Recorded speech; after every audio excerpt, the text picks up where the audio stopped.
Welcome to Indie Talk. Hi. Hi, what's wrong? I just got told a horrific story about 10 seconds before the countdown ended. I was not ready for it. It threw me for a loop, but here we are. It's Thursday. It's 9 a.m. We got our ND Talk ready to roll. I'm Kyler. This is the host man, Jonathan, producer, doing all the legend stuff over here. That story sounds interesting. Yeah, what is it? You told it to me. Do you think I'll get in trouble if I say it? I don't know. Do you want me to give a synopsis of it? I drink this stuff every single day of my life, and sometimes I don't drink it all. Sometimes it gets down to the very bottom, and my kid, he'll just come along and drink them. I don't know if you know this or not, but I've been sick. Yeah, for like a week plus now. The guy's just dying over here. Sometimes when you're sick, you get phlegm. Sometimes when you get phlegm, you have to get rid of phlegm. So I was good. I had two. I had my full one, and I had one that was basically gone. Use that one to get rid of my phlegm. Sure. The one that was basically gone. A classic. My kid didn't get that memo. He just comes along, takes a big swig of it. No. Pulling stuff out of his mouth. Yeah, I bet he was. Poor little. Yeah, so that's a brutal opening story. Yeah, welcome in, everybody. Hope you're having a great Thursday. It's a little smoky morning out there. Oh, gosh. It's been nice weather, man. It has. I'm loving it. It's too warm for long sleeve stuff. But it's supposed to rain on Monday. Good. It cannot rain on Sunday, though. What's on Sunday? Do not let it rain on Sunday. I just don't want it to rain on Sunday. Personal matters. Fair enough. No rain on Sunday. Don't let it happen. Saturday or Monday?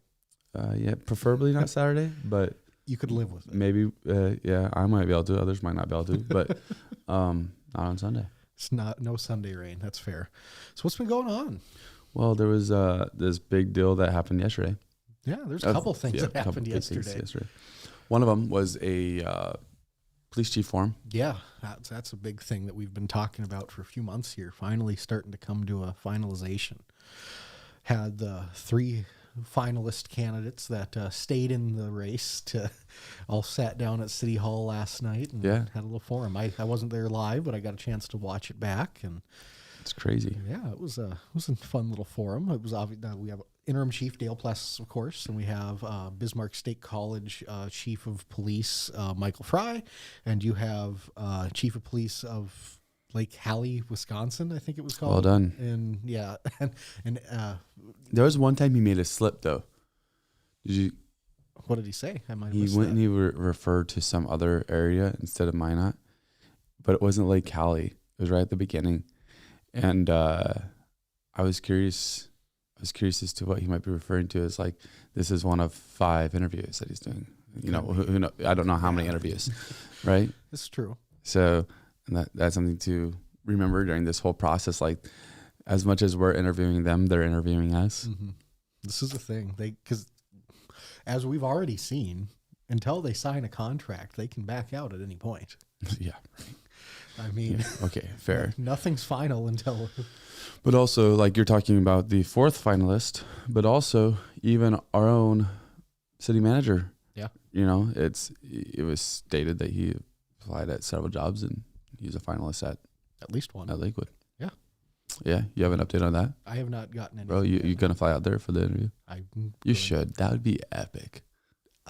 One of us goes out to Washington and is just in the audience. So he sees us. He's like, what are you doing here? Like, hey, man.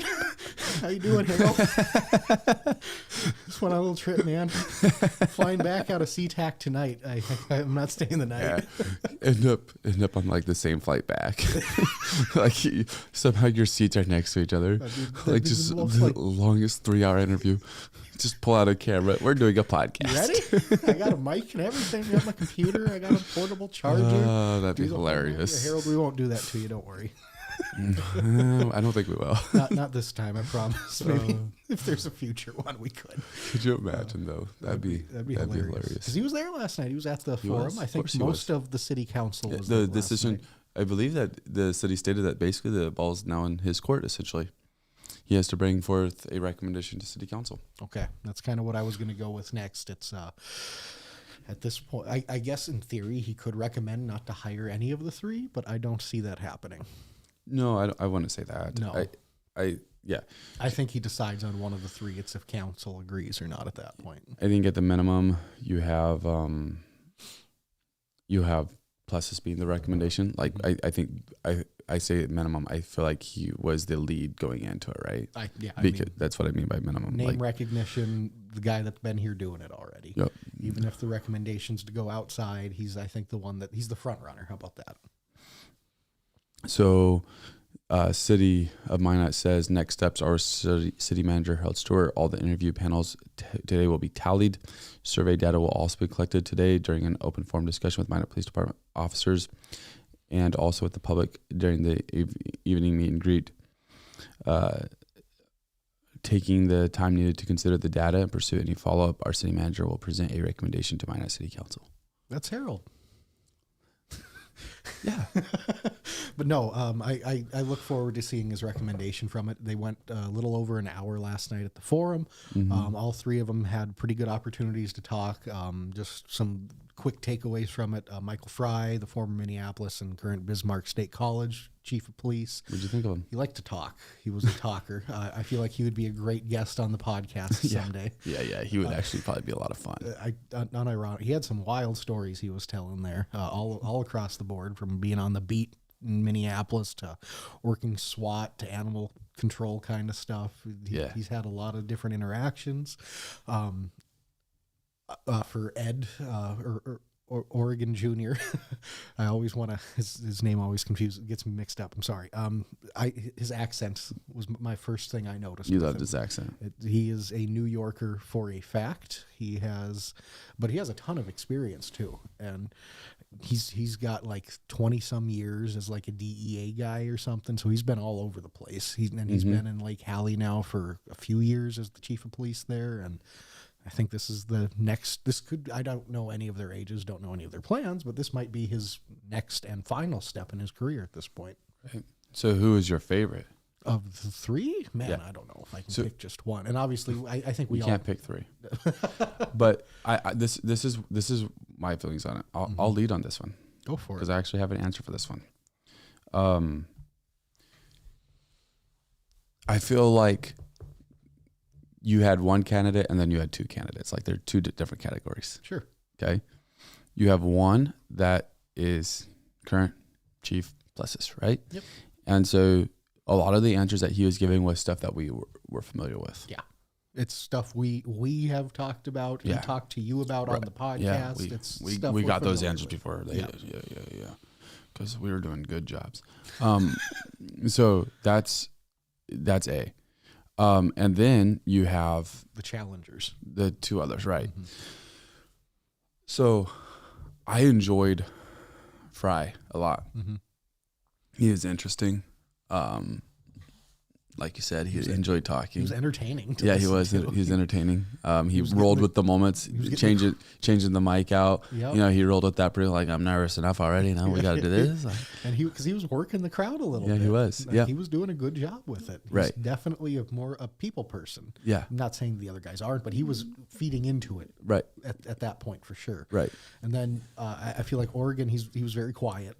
Comparatively, right? I feel like of the three, he probably he's a lot like Plessis though, because Plessis is that same personality where in a one-on-one setting they're great, because they're personable, they're gonna be whatever. Yeah, you can shoot the breeze with you them. go and put them on a comedic stage and they're gonna be like, I'm out. Like this is not where let's go get to work, you know. And not saying that Fry wouldn't be about getting to work, but he on a comedic stage he would have everyone at least having a good time. Yeah. So it's just personalities right there, as you mentioned. So those were things that he did well. I felt like Oregon though, or Oregon, however you say, or his last name. I guess we'd have to figure that out if he became chief. The video again, hear him pronounce it. He, for some reason, I don't know, I enjoyed him better. And what I liked about him is I think one of the things that I liked about him is there was less talk about his experience. Sure. And there was more talk about what he would do. And there was times where he referred back to his experience, but it felt like with Fry, you were getting a lot of stories taken back to this time when I was here and this time when I was here. And I think those are good for like a job interview to show you have the experience. But honestly, like we don't want. In theory, we're past that stage. Yeah. And as citizens, like I trust you have the experience because of the city manager and the vetting process that has happened. Now I'm more interested in how are you going to affect my town? Sure. And that's basically where I was at. Mm-hmm. I feel like Oregon did a better job addressing that than Fry. Sure. I think that's a reasonable assessment of it. I mean, I think Oregon and Plessis were both much more policy focused on what was going to happen coming forward. And Fry was a lot more leading with his personality and saying, this is why I'm the guy to be the best at this job. The chief has to be the face of the police department. Yep. And then you have Plessis who's saying, well, this is what I've already started to do. Yeah. And this is how we're going to keep going and doing it. And then you have Oregon who's like, well, if I were to come in, I would like to do a lot of these things. And so many of what they were talking about was transparency, collaboration with the public, a lot of things along those nature, what they want to have. Transparency. What a interesting word. And it's becoming so subjective. It is. Transparency. What is transparent anymore? What is transparency? Yeah, I have some things I could say on that, but I don't think I will. But yeah, so if you were to take a gander at who gets the job, who do I think the betting favorite is? Yeah, not who do you think should get the job, but who do you think will get the job? I would say Plessis is still the leader right now. I feel the same way. I think I like him. Yeah, Dale's a good dude. I think he will do a good job. But we've talked about this before. Yeah. I wish the circumstances around him getting the job could be a lot different. Yeah. If he gets it. Yeah. Because I think that he would do a good job. I think that he'd probably get the job. Yeah, he's done a good job. I think he'd be able to get the police department behind him, things like that. But right now it's so fractured that I think forever you'll have now the wonderings of, is there somebody getting favorites? Is there what's going on? This person might be related to him, and all these. It won't do anything to dispel the rumors and the talk of the quote good old boys club. Yep. Good old boys club, and maybe even a creation of a new one because everyone says that they're not connected to it. So at least a different one forming. However that might look. Yeah, and that's a whole different bag of worms at that point. But I think that's where it starts. Yeah. So, it's going to be interesting. I don't know. I agree with you though. I think he's the front runner for it. Mm-hmm. I think as of right now, I'd give him like plus 250 odds, like 2 to 3 to 1 odds that he's probably the guy. Now, out of the other two candidates, and now this is going to be bias. I could see. It's probably pretty even. Mm-hmm. Yeah, I think I think it comes down to internal conversations that they've had and looking at resumes. Like we said last time, Oregon comes from a small town, and maybe that's not what's wanted. Maybe there's a feeling that we need someone that has a larger swath of experience. Yep. That maybe not as high up the ladder, but has experienced more small things all over the place. Yeah, and they've done. I'm sure still even has the highest position that he reached in Minneapolis, that he was still over a lot of people. Yeah, I believe he was a lieutenant in Minneapolis. Yep. And he was in charge of their, not animal control, but one of their animal control. Yeah, he wasn't excited about it when he first got the job, and then he ended up loving it. And then he ended up loving it. Yeah. And I think that's a lot of, I think so much will come down to personality versus experience with those two. Yeah. And if the city wants to go with one of them over Plessis, I think that'll be one of the determining factors, is they think that this is the right person to lead the department and that this is the person that can get the department behind them. This is one thing that stinks. I'll make this point. And probably take heat for this a little bit, but if the council had followed their original recommendations, I understand that there was some things that weren't as transparent as maybe they should have been. Okay. And there was an interim chief place that was not from within the department. Plus this could get more, I'd feel a lot better about him getting the full-time deal if he wasn't the interim. Yeah. Yeah, I see where you're coming from with that. Like, it feels like it would be good to have at least had, if he does end up getting the chief job, it would have been good to have someone, at least for a time period, come in and try to switch things up a little bit, at least Right. be a different horse leading the cart at that stage. Yeah. And then when the full-time change out comes, if it does end up being Plessis, I think that's a fine situation then. I think, like you said, it's a lot better optically in that case. Right. I agree. I think that's just what it comes down to, is the optics of it and that. And so if there was just some kind of break in there, I think it would be better with Plessis getting, and like if he gets it, I'm not going to go grab my can of worms and go to the corner and sulk and worry about the future. Yeah, exactly. Like, he's going to do a great job. Yeah. He's already shown that he's done a great job. I think that it's going to be very hard. It is possible, but it's being very hard to get the public to trust. See, that's my thing with it. It's not that he won't do a good job, because I think he will. And like we were saying, we've said he's already been doing a good job. Yeah. But it's getting the public, and this is a word they threw around a little bit, and we did on Tuesday, the public perception to be on board with them. You have to actually get the public to perceive it as doing a good job and moving forward. And if they just see it as spinning the wheels in the mud, I mean, even if things are actually happening, perception is reality. Right. So what can you do at that stage? You saw that with the public, and in a very different way with the mayor situation, because, and I guess this isn't complete, but so you have the weird deal that we've talked about where one of the candidates for mayor is the one that turned in the signatures to get the special election to happen. Yeah. Yep. Okay. We've talked about that.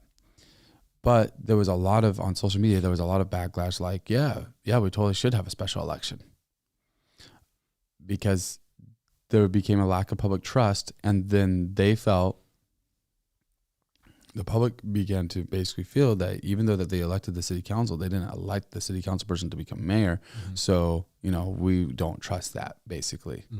And that's a big deal. Yeah. Mayor's a big spot, right? But in some ways, maybe the police chief is a bigger deal, has a larger impact on the city, at least on the day-to-day stuff. Yeah, no, I think you're right. More direct daily impact. So, but in some ways, we're doing something very similar there. I don't know. It will be interesting, which we probably won't be able to get to see. I guess maybe we could do a public records request or whatever, but be interesting to see what some of the the citizen feedback would be on what they felt with the based off the interviews and stuff. Yeah. If you end up listening to this later, feel free to send us a message. We can always try to form our own conclusions too via our audience. Right. Yeah. The lovely Dakotan community. So if you do have an opinion on the whole police chief situation, let us know. Who do you think should win? Who do you think is the best choice, and who do you think will win? Yes, let us know. Because Kyler will probably add that to his polls she's going to do on Tuesday. Yes, I'm plan on being out there tomorrow. You're going to be out there tomorrow. In the morning a little bit. In the morning. Because I'm going to vote today, so that's the plan. Yeah. Because early voting has begun. I was going to mention that. Yep, for next week's. Yeah, so I plan on getting everything. What are we doing on Tuesday? Got to have a special. We might have to. Special Minot talk. Postpone our podcast Tuesday to Tuesday evening? No. Okay. No, I don't think we do that. Well, then we'll see what we do. We'll see how it goes.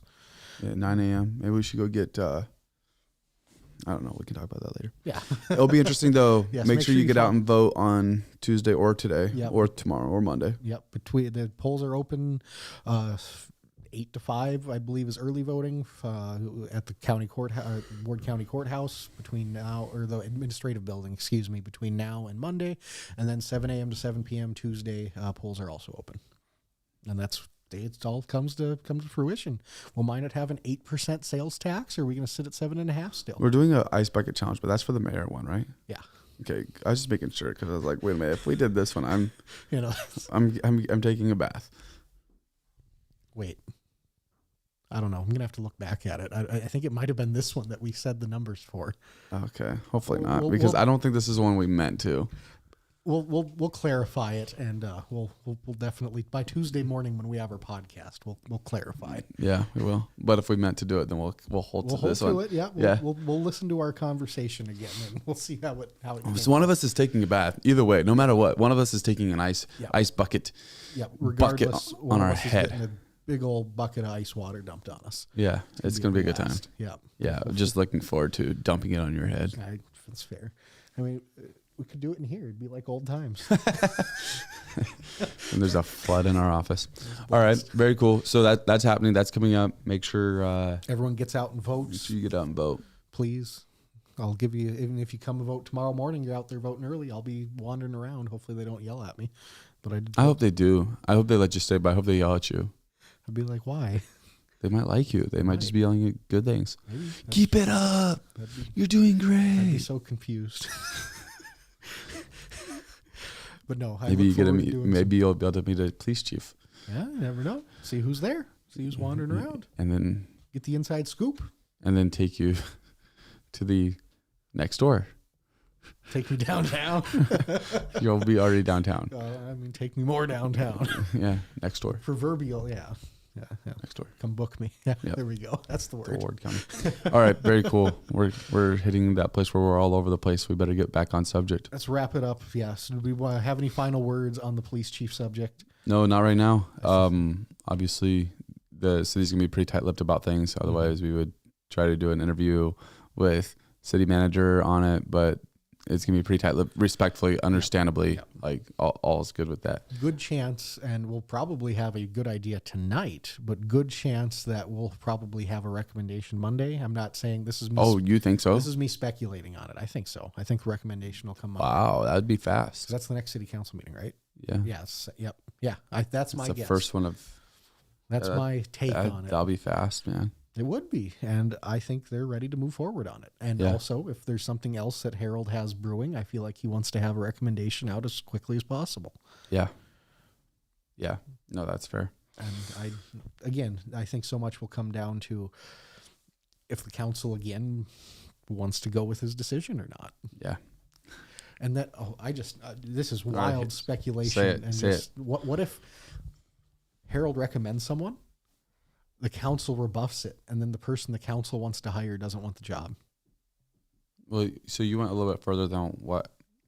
It's like obviously we're speculating, and we've gotten to the point where we're a little bit. I don't know what the right word is about council. Like love everyone there, but just those interactions, like it's like the recommendations don't always get followed. Up. Yeah. So I could definitely see though that council doesn't follow the recommendation. Yeah, and I don't think that. I think the bigger deal is what about it goes into another 3-3 vote? Oh no. That's the more likely than what I said. My scenario that all of a sudden one of the three finalists doesn't want the job when city council offers it to him, but lo and behold, city council falls into a 3-3 vote. What happens then? Then there's no chief. We don't get a chief till like September, and they have to do the process over again. What if those guys don't want the job? Right? Yeah, they could be getting other offers. Don't do it, guys, please. Please, we're begging you. Do not do that. Don't find 4-2 somewhere. Yeah. No, I what don't. If that's what it comes down to? I don't know if that will happen or not. Probably not, because I think city manager Harold Stewart will do it independently from them. I feel like he will come to his own recommendation and have his own logic and reasoning for it and provide that. Mm-hmm. And then my thought on that then is the city council agree. Yeah. And then what if it's a 3-3 vote and we have to wait till September to get a chief? Honestly, I could be wrong on this. As that's the nature of what I do, I guess. But yeah, we're talking heads at this point. I feel like city council will follow the recommendation on this one. I don't feel strongly about that, but I lean that way. That's fair. I would lean that way too. This is where I'm at. Honestly, I think that if it's Plessis, they follow. If it's not Plessis, anything goes. I don't know that he gets a unanimous council. That's fair. I think that's a great take on that subject. I think I agree with that. I think Plessis, if he gets the recommendation, is a clear, no holds barred, he gets the job. And if one of the other two get the recommendation, I would still think it's more likely than not that they at least get 4 yeses. But I think that there is a significant possibility that it could go to a tie vote too. Yeah, which would be a terrible thing. Well, and then you're like, right now we're talking about this and I feel like we're out in the woods. Like, what are we even talking about? But then what we've learned is that the last few months have been just interesting. Like, yeah, you might think we're just wildly speculating about some random hypotheticals that the Minot City Council could do. But I mean, if you go back just the last... not taking shots. No, honestly, it's been so unique since we've lost a mayor. Yeah, we're just calling it like we see it. It is what it is. It's not saying it's a bad thing. It's what it is. Yeah, right. And I love all 6 of them. They're doing a great job. They are. And they're doing the best they can with what they have. But lo and behold, this is still what happens. This is why you need a 7-member council. Yes. That's the bigger deal here. This is why you need a 7-member council. Yeah. Even if you have a 4-3 vote every time. This is what did we see at this time last year in July, August last year? How many 4-3 votes were there? And it goes back to how terrible of pressure is going to be placed on the new person when they come in. Yeah. With the tabled votes that they have to vote on, with all the politicking that's going to go on to get that person into their position. Whether it's done a right way or a wrong way, whatever those ways would look like, there will be politicking that goes on. Of course. Because it's the nature of the beast at this point. I think we've discussed this before, but the chance for the least amount of politicking is to just go with the next highest vote getter. Right. And so that could be the process that's done and followed, but still there'll be a push to let's not do that. Yeah. Whether that's internally, whether that's publicly. Or post that too, even if they agree on that. There'll be politicking to sway one way or the other. Right. And then you had the deal of, do they give them the rest of the term, or do they say, we'll just do it till June? And then you made the point, well, they do it till June, then what's your point? Yeah, we were talking about this off air on Tuesday afterwards, and lo and behold, there's 3 different possibilities. If Royce wins, there's no confusion. There's a 7-person council. If Janser or Pittner win, it's pretty easy to just appoint someone for the last 8-10 months of that term and then elect someone when that seat opens in June next year. However, if Fuller wins, this is the interesting one, because he's in the first half of his term still. So if he wins, they could appoint someone, but I don't think that person would be fulfilling the entire term. There would likely be a vote for that person. However, if they were to vote on that candidate in June, all of a sudden you're voting for 4 city council members, but that's not the big point. You're voting for 3 city council members that have a full term, and you're voting for 1 city council member that has only a 2-year term. So how do you break that up? Yeah. Do you have to have that person that's running for the 2-year term does that have to be a separate ballot effectively? I feel like it would have to. You would have to run specifically for a 2-year term or for the full 4-year term. So are you going to run for the 2-year term? Sure, why not? All right, you've heard it here first. There we go. Second breaking news. Oh gosh. Don't take that to heart, folks, please. All right, so we're going to go to a quick break. We'll be back in a bit. We're going to talk some teachers, and some statewide stuff. It's going to be some pretty crazy stuff. In the demanding world of oil and gas, precision, safety, and efficiency are non-negotiable. Unmanned operator drone services revolutionizes how you monitor, inspect, and manage your operations. With cutting-edge technology and expert operators, we deliver real-time data, detailed reports, and actionable insights for our valuable clients. Why risk the safety of your team or waste precious time? Our drones access even the most challenging areas with ease, reducing downtime and enhancing safety across your sites. We take the guesswork out of your projects by offering LiDAR, mapping, and inspection services so that your projects stay safe, on budget, and on time. Unmanned operator drone services, where technology meets safety, precision, and efficiency. Contact us today to elevate your operations. Enjoy Minot's finest authentic Mexican cuisine with a view at Mi Mexico. The rooftop patio is open and ready for you to enjoy a margarita or other cool refreshment along with genuine mouth-watering Mexican entrees. Mi Mexico, South Broadway. I never get that one right. Hello. I always come in with a black screen on that one. Oh, it happens. I'm Kyler. Yeah. This is Jonathan. Welcome to ND Talk. Yeah. Oh, wait, we're back we- to ND Talk. Yeah.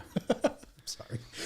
No, we were just finishing up our conversation once again on the police chief and the always fun mayoral race that we're having. As always, make sure you come out June 17th.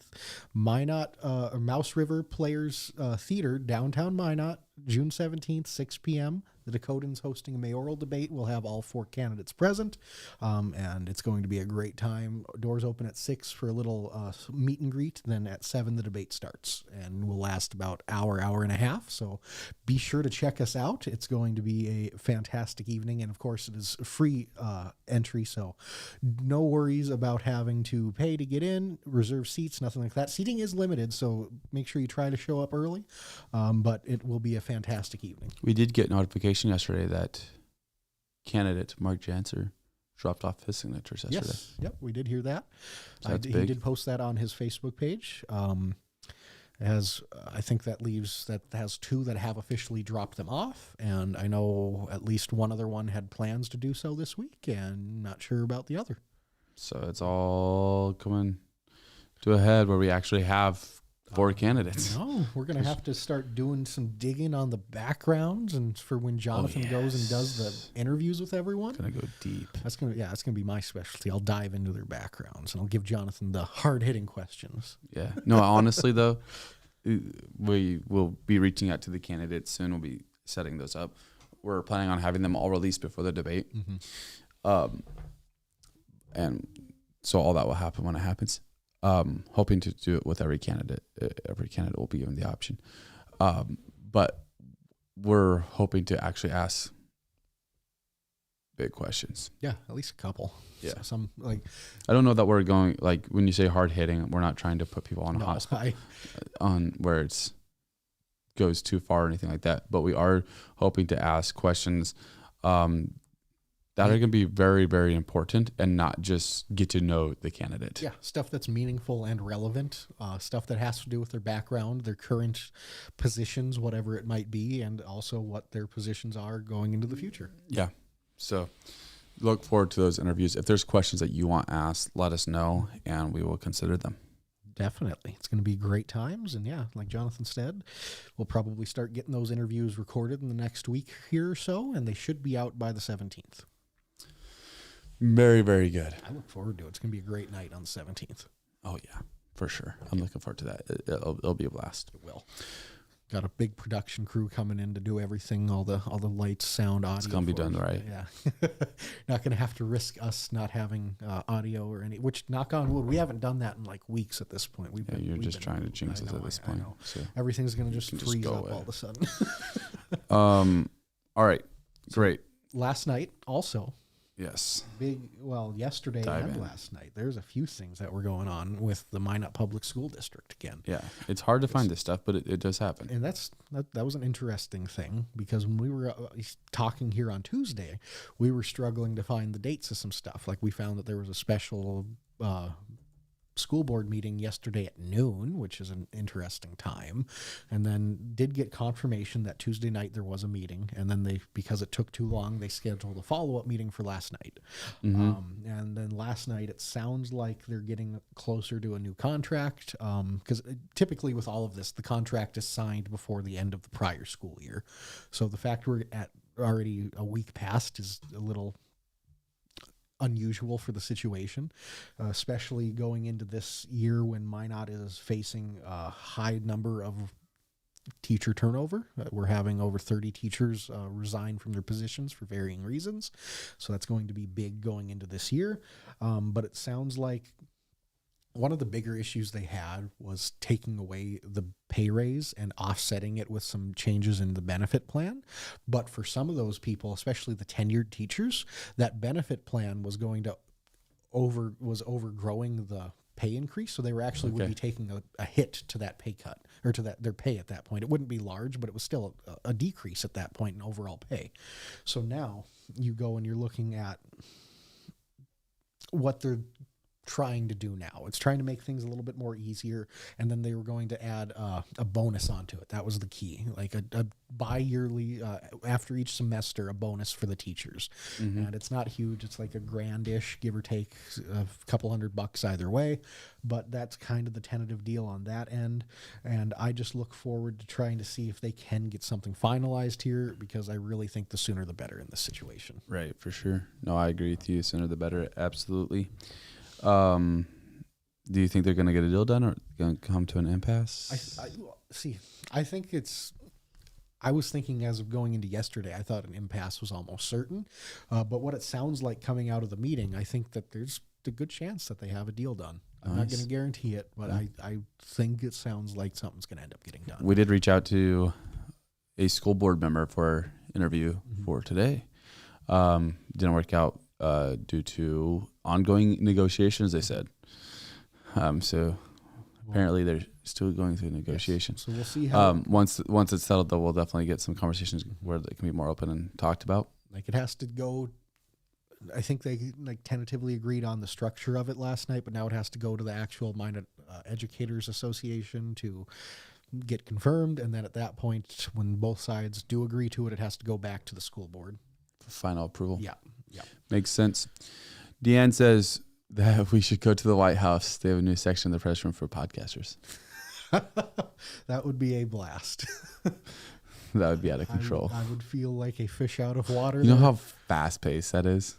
I would just laugh. It would just be funny at that point. Right. Like, it would just be comical that I'm even in that setting. Yeah, it wouldn't be good.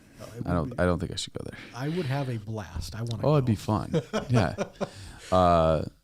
Alderman Lisa Olson says impasse is a lose-lose situation, so hopefully they can find a resolution. Yeah, that's Agreed. that's what it sounds like. Like impasse comes and it's pretty much a deal gets forced done at that point. Gotcha. And It's the franchise tag. and no one wants that to happen. No one wins in that situation. Right. So Kills morale. yeah, fingers crossed they do get this finalized and something done at least for this year. I know one of the big arguments they had prior was like 5-6 years ago, there were projections that the school district was going to enter a deficit that year. It didn't actually end up happening, but even with that, they were still offering the teachers a raise with that projected deficit. So that was one of the arguments I know the teachers were making was, hey, like you thought there was going to be a deficit in the past and you still gave us a raise. So now all of a sudden, there's a deficit and you don't want to, like, Yeah. it's a little questionable on that situation. So Makes sense. Yeah. hopefully, again, bottom line, hopefully something gets done soon here. BT Manor guy says you guys need tighter camera shots. Too much dead space and headroom. Sorry. Yeah. It works when we have a third person, or at least, I think the third person's a little more full, but it's fair. You're probably not wrong because He's not. You have a problem with the computer. I'll tighten up your camera shot. Thank you, Mr. Starr, the Star Man himself. All right. Yes. So resolution coming that. We'll keep you updated on what we know. Without a doubt, hopefully that there is some more clear. Evidently, when I'm switching topics, but evidently when stuff goes to study at the legislative session, it actually happens. It does. They make it happen. And so there's actually a release that they had of the studies that potentially will happen.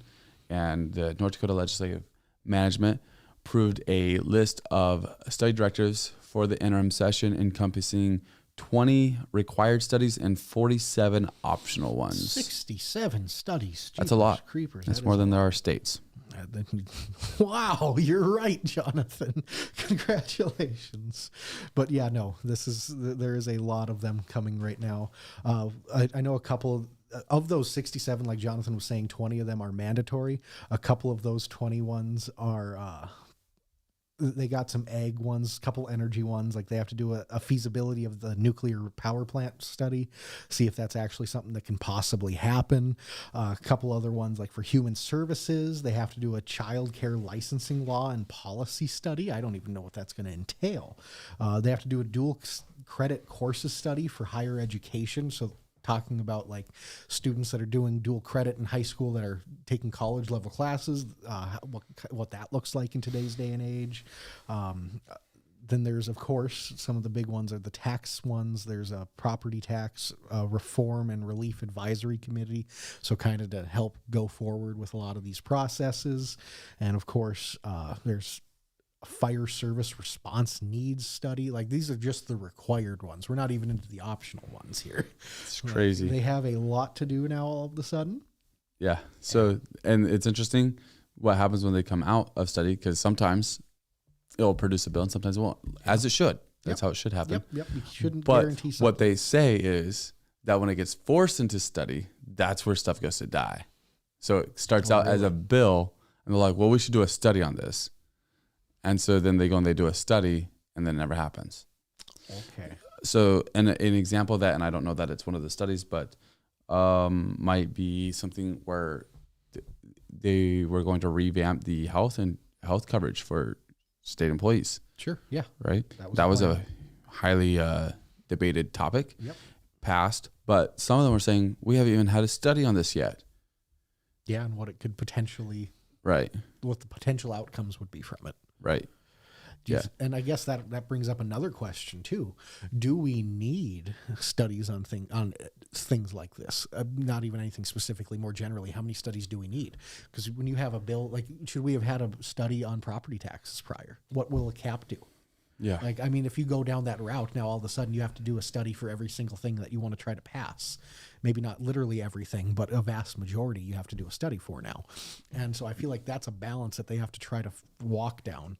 Do you want to spend money and time studying everything you do to try to figure out what the potential outcomes are? Or do you want to try to just get something passed and see how it plays out? Yeah, right. Because it's an interesting thing. Mm-hmm. Obviously, they should be studying too, right? Mm-hmm. And they do. And what that comes from, typically based off the comments on the floor, is where they've talked with 5 or 10 constituents that were affected by this, where it was that's the kind of feedback that they get, which makes sense. Yeah. That's how that feedback should work, and that's wonderful. And sometimes they'll go deeper. Well, I talked to this person at Blue Cross Blue Shield. I talked to this person here, and this is some of the information I got and stuff like that. And obviously the study, you think, would be a little more comprehensive than that, though the research that they're doing is fantastic and is much appreciated.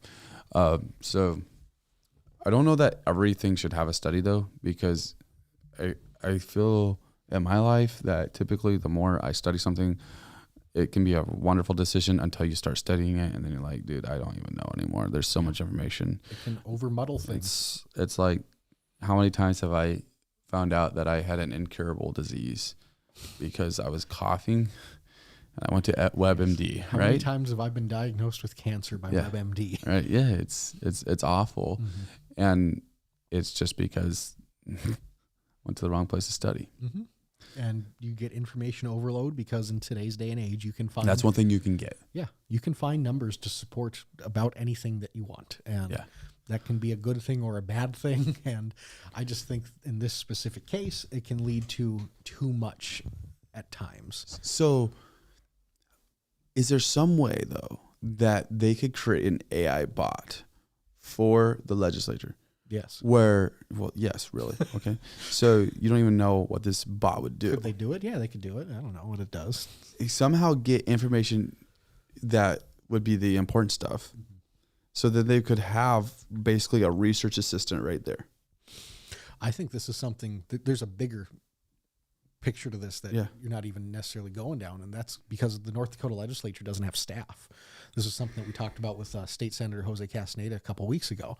They don't have any staff, period. So all of a sudden, what if you try to develop an AI that can act as a staff member? Exactly. Like, it's not taking phone calls, but it's able to help them with some of the research and diving into things. This would at least help with the historicity. You can't really help with the future stuff, and even some of the present day stuff. All the study, because you don't know what information you need in it.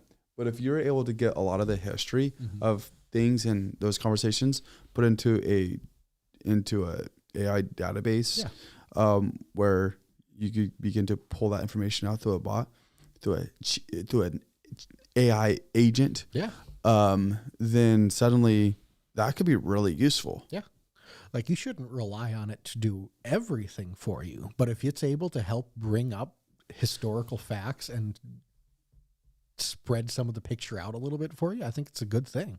So I agree you shouldn't rely on it to do everything, but if you could control the information that got put into it a little bit, if you had parameters on that, then you can trust it, because the first thing whenever you mention AI is you can't trust AI.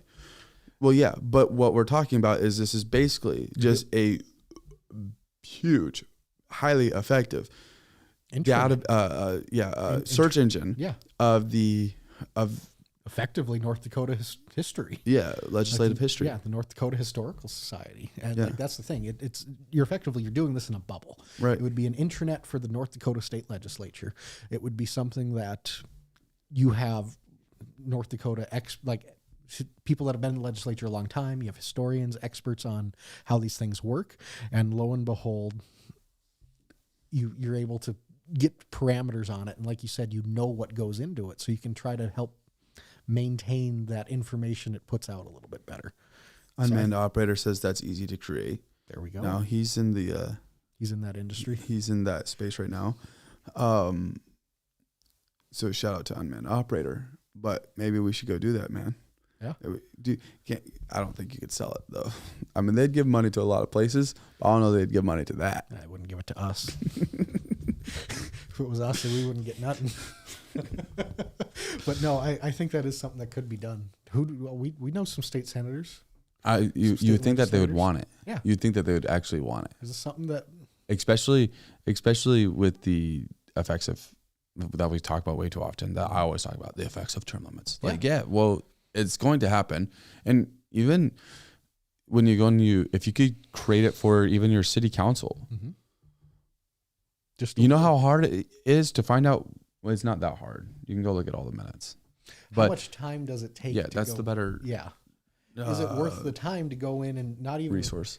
You're not even necessarily reading through everything. A lot of this, you're command Fing and looking for. Yeah, which command keywords. F is search. Yeah. Yeah. Sorry. So, but you don't know, like going back to why Rascal Striley was there for only a certain amount of time, didn't serve the rest of the term. You had to go find the right city council meeting that would have been held at. Yeah, that article I wrote a couple months ago about the former mayors of Minot that resigned, I could go dig through decades worth of old newspaper records. It was so intensive that he's like, I'm done. For a night. It was fun. I enjoyed that. But generally speaking, this is a thing that could help cut back on some things like that. Yeah. And not for me, but for the city council or the state legislature, whatever it might be. Yeah, for sure. So I don't know how to code. I don't have to know how to make stuff, but we're big picture guys here. So if you need our thoughts, we're here for you. Very cool. Very cool. I love it. All right. I think that's a good idea. I do too. I think you had a good one there, Jonathan. It doesn't happen often. Yeah, we every couple weeks, one of us throws something out there that's good. You texted me last night and said that you had a hot take that came right. I did. But did it? Kind of. I'm saying it did. You're saying it did. They're saying Elon Musk is done because his 130 days expired. He can no longer be a temp employee. Which is probably fair. But I said within 6 months, Elon Musk would no longer be in his role at Doge. So. You know what? I got a hot take. What's that? Within 4 years, Trump is no longer president. Fair enough. To be fair, when I made that hot take, I didn't know there was a 120-day temp requirement for this. So I wasn't trying to use a loophole to get that one. I thought that Elon was just going to be fed up and tired of it. So he backed out. Right. Well, I think you were saying it based off of Doge, because they said Doge would only exist for like a year. Yeah. I think Doge is going to be something that ends up sticking around. Okay. So I think that's a hot take. I had to verify that. I think that's a hot take. It's fair. I think it's more, and obviously at this point. Well, it's really hard to get stuff to go in government. Yeah. As soon as it gets put in, it's hard to make it not be in. Yeah. But none of the stuff Doge has done has been codified yet. So this is true. That created some angst amongst conservatives. People named Thomas Massey. Yeah. People that, also aren't fans of this big budget bill coming through. It adds $5 trillion to debt. Yeah. But I don't. Conservative Party, you betcha. It's just, I don't even know, man. We should just default already. Just get it over with. Just do it now. Why wait another 10 years? I mean, there's just silence on that. Yeah. I don't even know what to say. Yeah. It'll be a mess. Probably true. It's going to happen. It'll be a mess 10 years when it happens because we're at $50 trillion in debt, and all of a sudden we're paying half of our budget every year is paying off the debt. What a. But that's a whole different topic. This is ND talk, not America talk.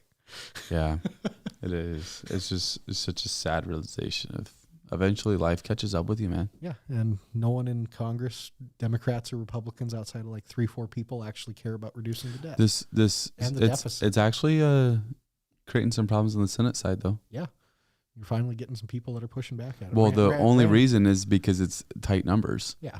So you needed like 3 people or something. Yeah, I think so. Yeah, I could be wrong on that number, but it's very small.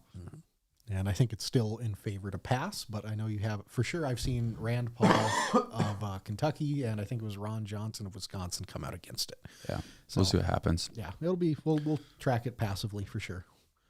Well, that's been a good talk. Yeah, there was one other thing. There was a new mine coming to. That's right, a new mine. Mineral processing plant coming to the Beulah area. Yeah. What's crazy though is that Tesla's already contracted for 50% of it or something. Wow. Or is planning to be. Yeah, I know they might not be contracted. I know but that Tesla was going to be one of their main buyers for it. Because they're going to end up producing.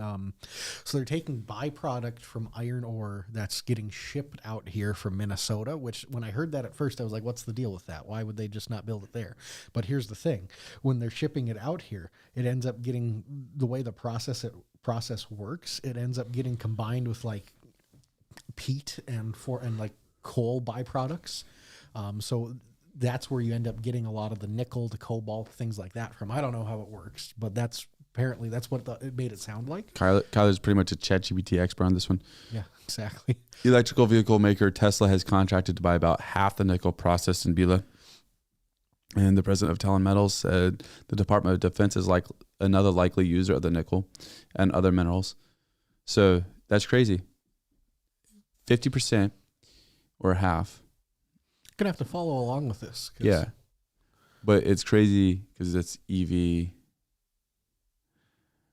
So North Dakota will be supplying the EV industry when there's like and the oil industry. Yes. All at once. Yes. Like we don't care which industry as long as we make money. We just want to make money off it. That's why when we get a big nuclear plant, start supplying like most of the state and energy, we will be the energy state, the energy hub for the United States. Rolling in it at that point. Yeah. I'm loving Could you imagine though if like North Dakota's energy went through North Dakota? Yeah, that would be wild. That would be wild. Finally see happen. Finally. Well, instead of shipping how much of the wind energy that we get out and stuff like that. No, I'm saying like because if we're supplying EV batteries, like if we're a key supplier for the electrical vehicles, or a key supplier for oil, like the United States becomes dependent on North Dakota for energy. Yep. I see what you're saying. Yeah, North Dakota all of a sudden makes is the energy hub. Yep. For America. Yes, that's us. That's our potential. That's what we could be. Yeah, that's actually something you can get into more than becoming the data mine center for America with all the Bitcoin processing, or not Bitcoin, but the crypto mining plants that they want. Have a bunch of billionaires come in and buy up land and stuff. Like, that's what we want to do. Have all the billionaires come in and own our land that they don't actually do anything with. Right, that's what we want. Have it filled up with empty data processing centers that are just massive sores in the middle of the prairie. Good way to maintain a low population. I mean, when you don't have any new land to buy because it's all owned by billionaires. That's what I'm saying. Yeah, exactly. Yeah, you're right. Yeah. So give us more energy. Bottom line. Good times. All right. Well, thanks for watching this episode of Indie Talk. You betcha. We'll be back on Tuesday at 9 with a election special. Yep. Maybe we'll. It's an election, but it's such a weird thing to call an election. Yeah. It's a vote. Yeah. It's a voting day special. Yeah. Well, we will be back for sure with our normal podcast at 9. And if we're feeling, excited and maybe it's a tight race. Or depressed. Yeah. Maybe we'll come back on around 8 and go over the results. Maybe. We'll talk about that on Tuesday. Yeah. No guarantees on that. We'll play it by ear. But this is what I can promise. We'll see you next time.